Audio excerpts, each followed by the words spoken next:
everyone I talk to who is looking at the construction industry, like outsiders, they all say, why can't it be automated like the automotive industry or like the aviation industry? They have figured out how to automate all this stuff. Why has the construction industry not?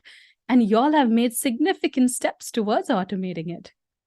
I think the difference, I mean, yes, we do. We also look at, I mean, with envy, we look at the automotive manufacturing plant. And I mean, it's phenomenal what these people are doing. And we wish our facility was as automated.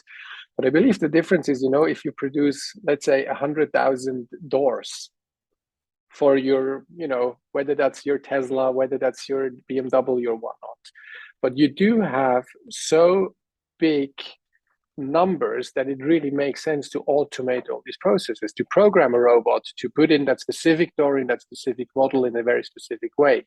However, for us, when we design and produce a building, we do and will have all individual parts. Yeah. It's not uncommon that not a single panel is the same as the other one in an entire project.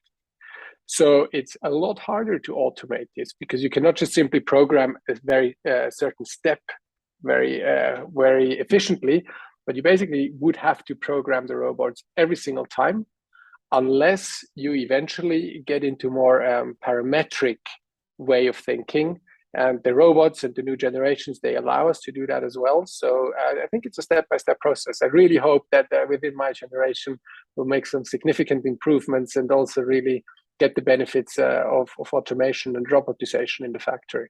I completely agree with you. I hope we can start thinking about buildings at like a set of SKUs where you use certain panels that are the same size, but your eventual outcome can be creative. There's no reason why it cannot, but the building blocks that you start with can be from like a list that you use. That's the hope.